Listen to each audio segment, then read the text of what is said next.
O que será que 1ª e 2ª Coríntios têm a nos ensinar hoje? Será que são relevantes para o nosso momento? Será que o ministério de Paulo nessa cidade é tão importante para os nossos dias de hoje? É sobre exatamente isso que nós vamos estudar hoje. Então fica comigo até o final que vai ser bem legal essa lição. Olá, meu querido amigo, minha querida amiga, que bom ter você aqui para nós estudarmos mais uma vez a lição da Escola Sabatina. E como eu falei na semana passada, nós tivemos a última lição sobre o relacionamento com Deus, e essa semana então nós vamos começar uma outra lição que vai fazer parte desse trimestre de julho, agosto e setembro, e o título é 1ª e 2ª Coríntios. Então a gente vai estudar um pouquinho sobre a história de Paulo, sobre a trajetória dele nesse lugar.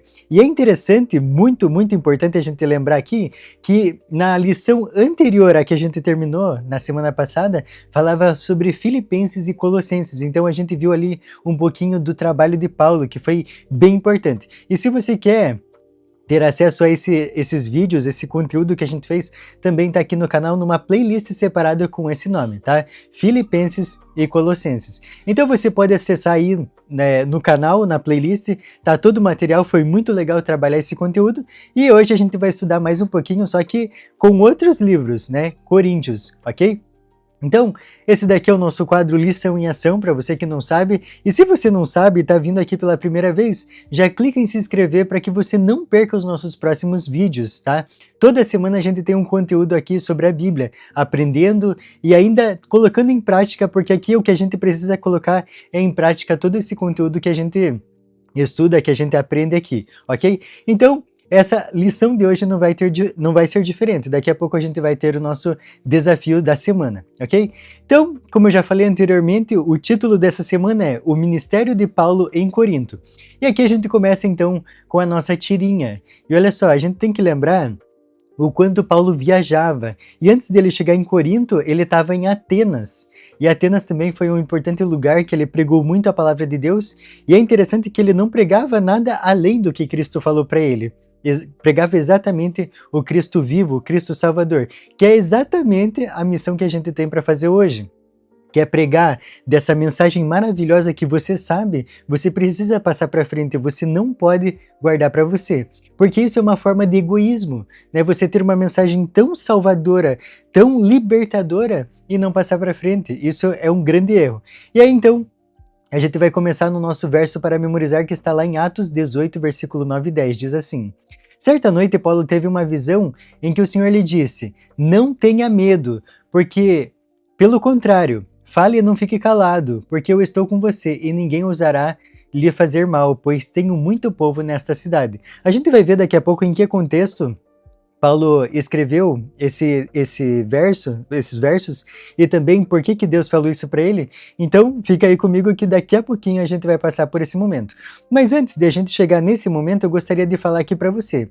Você já notou que quando a gente vai se apresentar para alguém, a gente fala geralmente no que a gente trabalha? E geralmente a gente sempre fala o quê? O secular. Então, eu sou advogado, eu sou corretor, eu sou psicólogo, eu sou qualquer outra coisa. Mas você sabia que a nossa principal função é pregar a mensagem de Deus? Você nota que se você passar a tua vida inteira trabalhando com essas profissões que eu falei, não vai te levar a nada. Vai te levar a ter uma estabilidade nessa terra, vai te levar a ter outras coisas, dar segurança para sua família, mas limita aqui na terra. O que vai levar a gente para o céu é justamente a gente ter esse fervor pela palavra de Deus. É como se fosse um ticket, né, para a gente trabalhar nele aqui para justamente ir para o céu, ok? E aqui eu tenho que deixar bem claro que eu não estou falando que a gente vai para o céu por obras, tá? Eu estou falando que quando o amor de Deus se manifesta em você, você não vai querer ficar parado, você vai querer falar desse amor. E é interessante que é exatamente isso que acontecia na vida de Paulo. Paulo era um construtor de tendas. Mas por que ele construía tendas? Justamente para se manter, porque a principal atividade dele era pregar a palavra de Deus, fortalecer os irmãos que por onde ele passava ficavam para trás, construindo as igrejas, tendo suas dúvidas. Então, além dele pregar nesses novos lugares, ele ainda fortalecia a fé desses irmãos que ficaram nessas outras cidades. E a gente tem bem claro isso na nossa vida, por quê? Porque 14 dos livros do Novo Testamento foram ele que escreveu, então a gente chama de epístolas, e são literalmente as cartas que ele enviava para essas cidades, para esses grupos ali de igrejas que ele tinha nessas cidades. Então, é interessante também que ele tinha esse desafio, né, de pregar, de levar essa mensagem da cruz, e muito do que ele sofreu naqueles dias, a gente também vê hoje nas nossas igrejas, tá? E aqui não estou falando de uma forma exclusiva para tal igreja, não, mas todas as igrejas, em algum momento, vão precisar desses conselhos de Paulo. Graças a Deus foi preservado na Bíblia aí para a gente poder ver nos nossos dias. E é interessante que a gente sabe que não foi Paulo que escreveu, foi inspirado pelo Espírito Santo. Mas a gente vai ver isso com qualidade daqui a pouco, tá? Vamos então para o nosso primeiro tópico, que é Paulo, apóstolo de Jesus, chamado por Deus. Olha só que bacana. Então, a gente vai ver um pouquinho mais dessa situação de Paulo, tá? É muito interessante que ele deixa muito claro quando ele vai começar os seus discursos, as suas cartas. Olha só, por exemplo, 1 Coríntios 1:1, Paulo, chamado pela vontade de Deus para ser apóstolo de Jesus Cristo. 2 Coríntios, Paulo, apóstolo de Cristo Jesus pela vontade de Deus. Então, nota que legal que é. Ele tinha essa convicção de que não foi ele que escolheu, foi Deus que escolheu ele. Então isso é muito importante, porque Deus também escolheu eu e você. Não tem uma outra forma de a gente falar isso, e aqui a gente não está pregando também sobre predestinação, mas que Deus, ele criou a gente em prol dos outros, para a glória dele. Então a gente tem que pensar bem nisso, ok? E olha só, então a gente vai falar aí sobre a iluminação que ele teve do Espírito Santo. E aqui diz o seguinte: Paulo fala sobre seu chamado e apostolado como cumprimento da vontade de Deus. Ele está seguro de que sua vocação não vem de homens, mas de Deus. Então isso fica muito claro. E é interessante que, se você for lá em 1 Coríntios 15, ele vai falar sobre pessoas que viram Jesus depois que Jesus ressuscitou. Então ele vai falar dos apóstolos, ele vai falar também que teve 500 pessoas que viram Jesus, então eram testemunhas oculares de que Jesus ressuscitou. E aqui, poucos versos depois, ele dá a entender que seu chamado para ser um apóstolo decorreu desse encontro com Jesus, né? Então, nesses momentos aí, num desses momentos, ele teve acesso a Jesus, e Jesus então falou com ele. E olha só, aqui diz também, o título apóstolo de Cristo Jesus, e apóstolo aqui a gente tem a tradução de que pode ser enviado ou missionário, mas, antes de tudo, traz a ideia de alguém a quem Jesus envia. Então você nota que nós somos os missionários de Deus, os missionários de Jesus, para levar essa mensagem a todo mundo? Agora está na nossa vez. Aqui já foi a de Paulo, a gente estuda os conselhos dele, onde ele acertou demais, hoje a gente pode acertar com base aí no que a gente estuda. E ó, Cristo não é apenas o centro do apostolado de Paulo, é o centro da sua vida. Seus pensamentos e ações estavam cheios da presença de Cristo. E aí, você tem essa convicção de que a tua vida é centralizada na vida de Cristo? E continua, Paulo amava tanto a Cristo que não conseguia deixar de pensar nele e falar sobre ele. Seu desejo era compartilhar Jesus com aqueles que estavam sob seus cuidados, a fim de que a vida deles também estivesse centrada em Cristo. Você nota que quando você começa a entender a responsabilidade do que a gente vive, você não consegue ficar parado, você tem que falar dessa mensagem para outras pessoas? Eu estou lendo um livro bem interessante e gostaria de aconselhar aqui, que é o Testemunhos Seletos volume 1.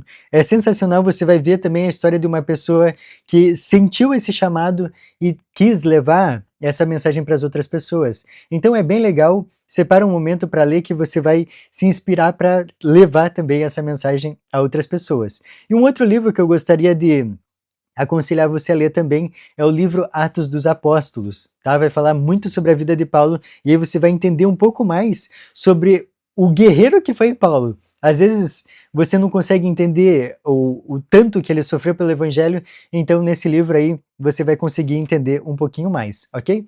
Vamos então avançar, vamos para o nosso segundo tópico, que é de Atenas a Corinto. Tá? E aqui, se você for aí na sua Bíblia, em Atos 17, vai falar muito sobre a história de que ele não planejava visitar Atenas, tá? Vai ficar bem claro nesse capítulo.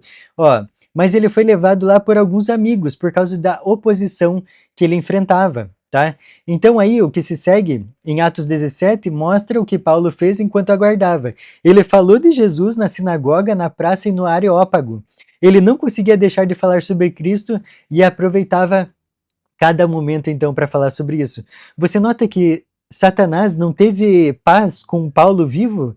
Porque se Paulo estava preso, ele estava pregando. Se ele estava solto, ele estava pregando. Se ele estava sendo perseguido, ele estava pregando. Então, qualquer adversidade que acontecia na vida de Paulo, Paulo usava aquela maldição para falar de Deus, não tinha momento ruim para ele falar de Deus. E é isso que a gente tem que entender dessa lição. Não tem momento ruim. Às vezes a gente pensa assim, puxa, mas essa situação que está acontecendo comigo, olha, Deus me abandonou. Não, é justamente para a gente ter bagagem para hoje ajudar outras pessoas. Tem uma história e essa história é bem próxima a mim, na verdade, da minha esposa. Ela sofreu depressão. E é interessante que a depressão ela não tem um biotipo que ela escolhe. Por exemplo, é uma pessoa que está com, sei lá, 70 anos, debilitada. Não, ela não escolhe, ela cai em qualquer um, né? E a gente ficou com essa, como eu falo, não sei se é a melhor palavra, mas essa praga, né? Por algum tempo na vida dela. Até que a gente buscou a ajuda de Deus, a ajuda de um psicólogo, e ela foi da água para o vinho em pouco tempo. Então, por que, que a gente ficava pensando assim, meu, por que está passando por isso? Mas hoje ela ajudou várias e várias outras pessoas que estão passando por depressão a verem como sair dessa depressão. Então você nota que até as coisas ruins que acontecem com você podem se tornar uma coisa boa, você tendo bagagem para ajudar o seu semelhante nesse momento. Então, por exemplo, se alguém vem para mim falando que está passando por um episódio de depressão, que não está conseguindo lutar contra isso, você nota que eu não sou a pessoa mais indicada para falar sobre isso? Tem alguma pessoa que viveu essa situação, que venceu, que pode ser, então, o conduto até Deus. Então você nota que tudo que acontece na nossa vida coopera para o bem daqueles que amam a Deus? Então a gente tem que entender isso com mais clareza, tá? E sobre esse momento aqui, sobre essa parte da lição, eu acho bem interessante que quando eu estava estudando para passar aqui para você, eu lembrei da minha mãe. A minha mãe, quando vai viajar ou quando vai fazer qualquer coisa, ela sempre leva algum material evangelístico na bolsa. E ela sempre distribui, porque ela vê nitidamente Deus orientando ela, falando assim: ó, filha, entrega para essa pessoa aí, essa pessoa está precisando. E ela já teve vezes dela contar que ficou muito chateada por não conseguir dar ali o livro, o folheto, qualquer coisa para a pessoa, e depois Deus encaminhar essa pessoa novamente para ela poder fazer essa obra missionária. Então, isso é muito interessante, e isso é muito, a gente vê muito na vida de Paulo, porque Paulo era incansável, tá? Não tinha momento ruim para ele pregar da volta de Deus, né? Do amor de Jesus, da redenção, da salvação. Então, é isso que a gente tem que frisar na nossa vida. Será que a gente tem pregado? E olha, tem uma outra frase que eu acho muito legal que fala assim: pregue, pregue muito e se precisar use palavras. Não é muito assim essa frase, mas eu achei bem legal e o espírito dessa frase é justamente esse. Você nota que muitas pessoas, o único acesso que eles vão ter à palavra de Deus é através da sua vida? Então a gente tem que ter muito cuidado, né? E olha só, Paulo foi a Corinto em sua segunda viagem missionária. Ele passou lá 1 ano e 6 meses, que é o que fala justamente Atos, né? E diz assim: como de costume, Paulo iniciou então sua atividade missionária na sinagoga. Tá? Aqui a gente tem uma representação, né? E olha só, quando finalmente Silas e Timóteo se juntaram a ele em Corinto, Paulo se entregou totalmente à palavra, testemunhando aos judeus que Jesus é o Cristo. E ao longo de sua estada permaneceu ocupado ensinando entre eles a palavra de Deus. Foi nesse contexto que expressou também as célebres palavras: porque decidi nada saber entre vocês, a não ser Jesus Cristo e este crucificado. Então você nota que a gente perde muito tempo conversando sobre coisas seculares que não levam a nada? A gente tem que levar Jesus. Se as pessoas entram em contato conosco e elas sabem mais de futebol, mais de política, mais de qualquer outra coisa do que Jesus, aí a gente tem que ficar preocupado, né? Porque do que fala a sua boca é do que está cheio o coração, tá? Vamos então avançar? A cidade de Corinto. Aqui, nesse momento, a gente vai trazer algumas curiosidades que a lição trouxe para a gente. É muito interessante a gente entender um pouquinho mais do ambiente em que Paulo estava situado para a gente entender o porquê que ele escreveu o que ele escreveu, ok? Então aqui diz algumas coisas, ó. Corinto era uma cidade muito próspera, tá? Economicamente falando, ela era muito ativa e comercialmente também, né? Ela rivalizava com Atenas, tá? Então eram dois centros que rivalizavam um com o outro. E Corinto tinha portos importantes, tá? E olha só, que facilitavam a troca de mercadorias e o desenvolvimento econômico. Então, Paulo escolheu justamente essa cidade pelo quê? Pela localização e pela relevância, tá? É interessante que esses pontos aí, onde ele falava da palavra de Deus, tinha muitos comerciantes que viajavam. Então ele falava para alguém aqui que essa pessoa viajava lá para a cidade dela e já ia espalhando para lá. Então você nota que pulverizava muito a palavra de Deus, e isso é sensacional, né? Além disso, a gente pode ver que o próspero comércio em Corinto permitia que Paulo se mantivesse fabricando e vendendo tendas enquanto anunciava o evangelho, que a gente viu lá no início, né, que ele fabricava essas tendas. Mas não era a principal atividade dele, porque a principal atividade dele era justamente pregar da palavra de Deus. E tem um outro ponto aqui que diz assim, ó: a obra missionária em uma cidade grande e rica não está livre de desafios. Você pode morar numa cidade grande e você sabe o quanto é difícil. E para Paulo também não era fácil. Porque diz assim: Corinto era caracterizada por gritante pluralismo religioso, evidenciado pelos numerosos santuários construídos em homenagem a deuses como Apolo, Atena e Afrodite, entre outros, e até pelo culto de divindades egípcias como Serapis e Ísis. Então, pensa no quanto tinha essa pluralidade religiosa. Então, tinha vários templos, né, vários santuários ao longo dessa cidade. Então, idolatria e imoralidade faziam parte da vida diária, e essa triste realidade explica boa parte do conteúdo de 1º e 2ª Coríntios. Então, você nota que quando você vai entendendo o contexto, o panorama geral, você consegue entender um pouquinho mais do porquê a gente lê o que lê em 1ª e 2ª Coríntios, ok? Então, isso faz a gente entender um pouco da hermenêutica, né? Muito interessante para a gente compreender um pouquinho mais sobre o que nós estamos lendo, ok? Então vamos avançar. Aqui a gente vai ver o título do próximo tópico é Muita Gente Nesta Cidade. Então vamos ver aqui.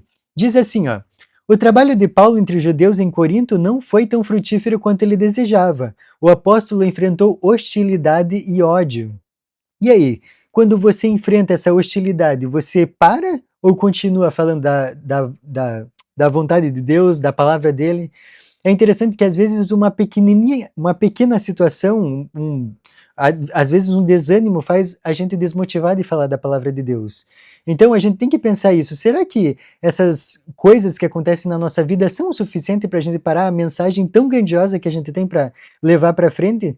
E é interessante que aparentemente parecia ser em vão, mas não foi em vão, porque é o que o próprio Jesus fala na sua palavra, em Isaías 55:11. Assim será a palavra que sair da minha boca, não voltará para mim vazia. Então não importa o quanto você faça por Deus, a palavra dele nunca vai voltar vazia. Às vezes a gente parece que fica remando contra a maré, né? Faz e parece que não tem resultado, e parece que não vai para frente o projeto e não acontece nada, você não vê resultado, mas pode crer que essa palavra é verdadeira, não voltará para mim vazia. Talvez todo o resultado do projeto que você está fazendo você vai ver no céu, tá? Aqui na terra você não vai ver até onde chegou o teu testemunho, a tua vida, os teus atos, mas no céu você vai ver o quanto eles repercutiram por pessoas então que você nem nunca ouviu falar, nunca viu na vida, e isso vai ser bem interessante de ver no céu, né? Tem os outros versos que a gente vai ver que está em Atos 18:8 que diz assim, ó: mas Crispo, o principal da sinagoga, creu no Senhor, com toda a sua casa. Também muitos dos coríntios, ouvindo, criam e eram batizados. Então, aqui a gente vê que o trabalho de Paulo não foi em vão. Mesmo que muitas pessoas não quiseram aceitar a mensagem da salvação, Crispo, que era um principal da sinagoga, ele aceitou, ele e a sua família. E ainda outras pessoas foram influenciadas por esse homem. Então você vê que às vezes você faz um projeto esperando que vai alcançar 50, 100 almas, mas se você alcança uma, olha, você não tem ideia do quanto essa uma alma vale para Deus. tá? Porque valeu o sangue do filho dele. Então a gente tem que ter esse pensamento de lembrar que uma alma, se você fez todo um projeto, deu muito trabalho e você conseguiu salvar uma alma, já é o suficiente para ter todo o trabalho valido a pena, ok? Olha só, teve uma noite que Paulo tinha saído da sinagoga e ele teve uma visão. E essa visão é descrita nos versículos 9 e 10 do mesmo capítulo de Atos 18, tá? Que diz assim: Teve Paulo durante a noite uma visão em que o Senhor lhe disse: Não temas, pelo contrário, fala e não te cales, porque porquanto eu estou contigo, e ninguém ousará fazer-te mal, pois tenho muito povo nessa cidade. Então você nota aqui que Deus, falando como ele falou para Josué, como ele falou para Daniel, como ele falou para várias outras pessoas, não tema. E esse aqui é justamente o que Deus quer falar hoje para você. Não tema. Fale da minha verdade. E aqui diz muito, é muito interessante a gente colocar essas palavras para nossa vida, porque é exatamente o que a gente precisa sentir do amor de Deus, para a gente não temer. Pelo contrário, a gente precisa falar. E ali fala que Deus está conosco, que é uma promessa de Mateus capítulo 28, versículo 19 e 20, né? Porque Ele está conosco. E ninguém vai te fazer mal, pois tenho muito povo. É como se Ele falasse assim: meu amigo, minha amiga, meu filho, minha filha, eu tenho muitas pessoas que você precisa atingir na sua cidade, na sua vizinhança, no seu bairro, porque eles precisam saber do meu amor. E isso é a sua tarefa. Deus podia dar essa tarefa para os anjos, mas Ele escolheu eu e você para que a gente participe da obra da salvação, tá? Então, Paulo foi um instrumento para levar a essas pessoas as boas novas da salvação. E aqui, eu gostaria de propor o desafio da semana, que é justamente esse: você orar para que Deus te dê coragem, tá? Para falar do amor dele. Às vezes você é muito tímido, às vezes você é muito mais quieto e tal, mas se você pedir essa coragem, essa ousadia de Deus, eu não tenho dúvida que Ele vai colocar na sua vida, tá? Então ore para que Deus te dê coragem. E é interessante que quando a gente começa a falar do amor de Deus, Ele também vai esquentando o nosso coração, vai aquecendo o nosso coração. Isso você só vai sentir quando você falar do amor dele. Ok? Então fale, pregue, testemunhe, fale da sua vida, fale das bênçãos que Deus colocou na sua vida. É interessante que ao longo da sua vida você vai tendo vários e vários momentos com Deus, só que você vai esquecendo, então anote também.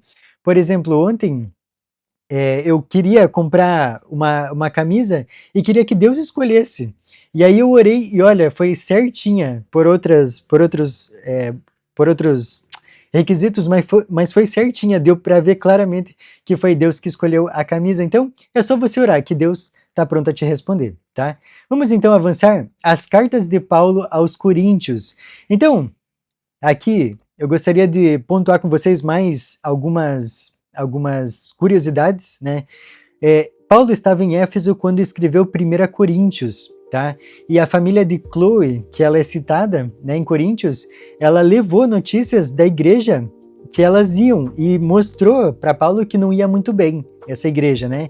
Então aí por isso que ele escreve essa carta dos Coríntios, e você vai notar que do capítulo 1 ao 6 ele escreve sobre alguns temas, como divisões, imoralidade sexual, ações judiciais entre irmãos e prostituição.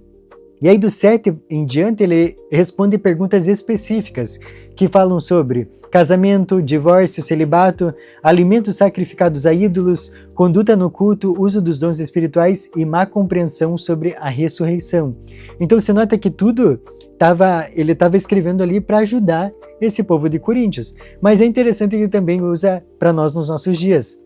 E olha só, a primeira carta de Paulo aos Coríntios é muito pertinente à nossa época. Afinal, não enfrentamos até certo ponto alguns dos mesmos problemas em muitas de nossas igrejas hoje? Então, por isso que a gente precisa estudar a Bíblia, porque acontecendo algum problema com os nossos irmãos, com os nossos amigos, com os nossos vizinhos, nós conseguimos orientar eles, porque Deus escreveu na sua palavra, inspirou esses escritores. E continua. Paulo, aqui é uma curiosidade eu achei bem fascinante, mas é um pouco triste, você vai entender por quê, olha só. Paulo pode ter escrito 3 ou 4 cartas aos Coríntios, então aqui na Bíblia a gente tem 2, né? E diz assim, ele escreveu uma primeira carta antes de 1 Coríntios, mas que se perdeu, e antes de 2 Coríntios escreveu uma carta referida pelos estudiosos como carta severa, também perdida. Então, a gente sabe que nada é em vão, né? E a Bíblia tá certinha, foi Deus que escolheu cada pedaço dela. Então tá bem completa. A gente pode ficar meio para baixo por não ler essas outras cartas, mas a Bíblia tá completa, tá? Se tivesse mais alguma coisa pra gente entender sobre a vida, sobre salvação, sobre fé, estaria na Bíblia. Então, se ela tá assim desse jeito, tá perfeita, tá completa, tá? Não precisa acrescentar. E a gente vê que muitas pessoas dizem até que a gente tem que atualizar a Bíblia. Isso é loucura. A Bíblia é atemporal. A gente pode estudar ela por milênios e milênios e ela vai se manter atualizada. E isso é bem interessante. E ó, aqui em 2 Coríntios, então, os cristãos eles eram muito influenciados pela cultura que eles viviam, tá? Então a gente vai ver que eles valorizavam muito a competição, o poder e a riqueza.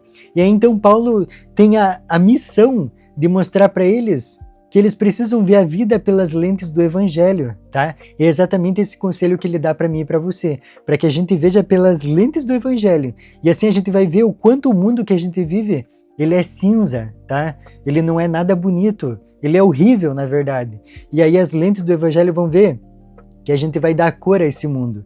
A gente vai ver que tudo que a gente faz aqui tem um propósito, tem um objetivo de nos levar mais perto de Cristo, ok? Então isso é muito interessante e essa é a missão de Paulo, de tirar todo mundo da visão de mundo, de ser arraigado ao mundo para se colocar mais perto de Cristo.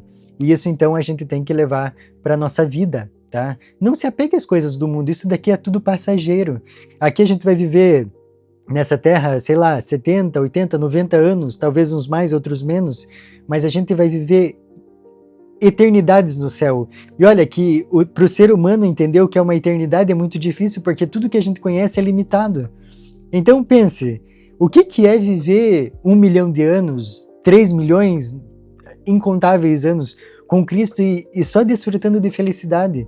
Você pode ver essa felicidade lá nos capítulos 21 e 22 de Apocalipse, que são fascinantes, descrevendo a nova terra. Então, aqui a gente precisa se preparar para esse outro momento, tá? E a gente nunca viu, a cada dia que a gente passa está mais perto de Jesus voltar. E para finalizar essa lição, eu gostaria de ler um texto com você, que vai te fortalecer na sua vida também, e ele é muito interessante, que diz assim: enquanto cogitava deixar a cidade para ir em busca de um campo mais promissor, e isso a gente, quando desanima, quer mudar, quer desistir, quer fazer de tudo, mas olha só, Deus fala conosco, como falou com Paulo. Ele disse assim: o Senhor então lhe apareceu em uma visão noturna e disse: não tenha medo, pelo contrário, fale, pois tenho muito povo nessa cidade. Meu amigo, quantas pessoas você passa diariamente que não conhecem do poder de Deus? Essa é a sua missão, e eu espero que você peça a ajuda de Deus, a coragem dele para atingir essas pessoas. Para mim foi um prazer estar aqui com você, revisando essa lição. Eu espero que você tenha gostado e eu te vejo na próxima semana. Até mais!